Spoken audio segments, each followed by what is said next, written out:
Salam əziz izləyicilər. Laçın rayonunun ərazisində belə qədim bir körpü çəkirəm bugün. Bu çay Ağbulaq dərəsi istiqamətindən axan çaydır. Çox böyük çaydır. İndi suyun az vaxtıdır. Ancaq yenə də yetərin qədər su var. Çay daşan vaxtı, bol sulu olan vaxtı burada keçid çox çətin olur. Ona görə də burada tağlı körpü örülür. Və körpünün o tayda uçan dayaqlarından bəlli olur ki, körpünün böyük ayaqları və enli keçidi olubdur. Burada meşənin arasında görsənmir o qədər də. Bax, bu istiqamətdə, bir də ikinci bu istiqamətdə iki yerdə körpünün ayaqları var. İstinad divarları var körpünün.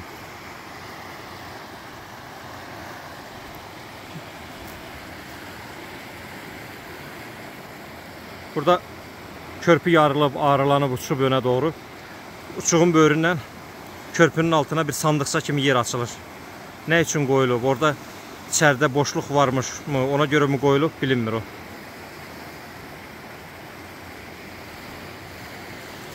Yine aşağıya doğru.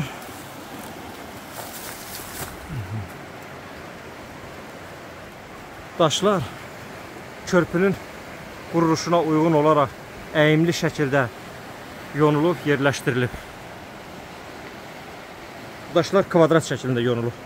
Ancaq zaman keçdikcə daşların kənarları oval şəkil alıb. Yağışın, havanın təsirindən oval şəkil alıb daşların kənarı.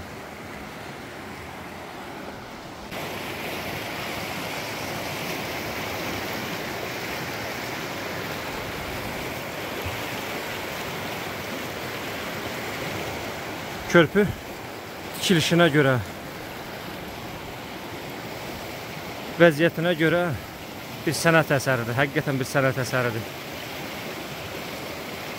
Oval şəklində suya doğru yarım dairəvi şəkildə körpü tikilib.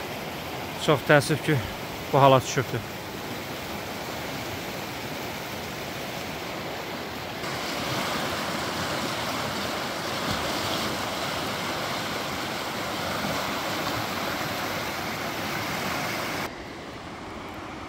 Körpünün üst hissəsində burada iş görülübdür.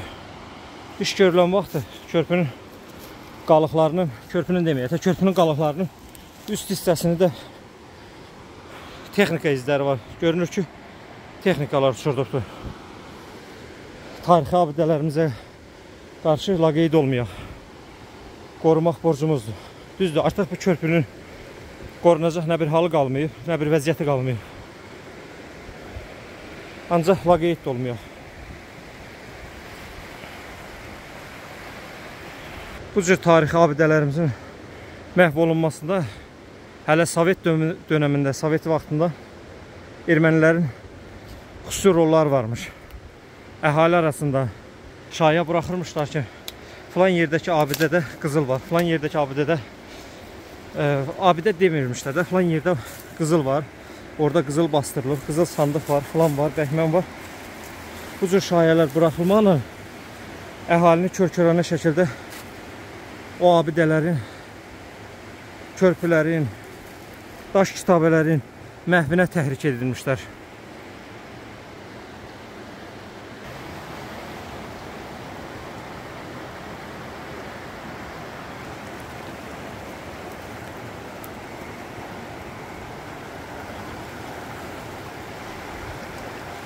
Daş bloklar necə səlqə ilə yonulub, necə səlqə ilə bura yerləşdirilib, simmetrik şəkildə. Doğrudan bunlar nə ilə yonulub, nə ilə kipləşdirilib ki, arası belə bu qədər dəqiq ölçülü bir-birini bağlayıbdır.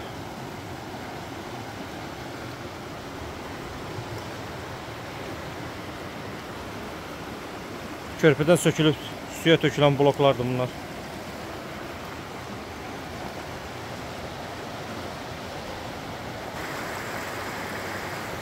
Maraqlıdır görəsən. Güc şəklində çölə doğru çıxıntı olan bu daşlar, böyük daşlar nə üçün yerləşdirilib? 3 dənə körpünün ortasından çölə doğru çıxıntılar var.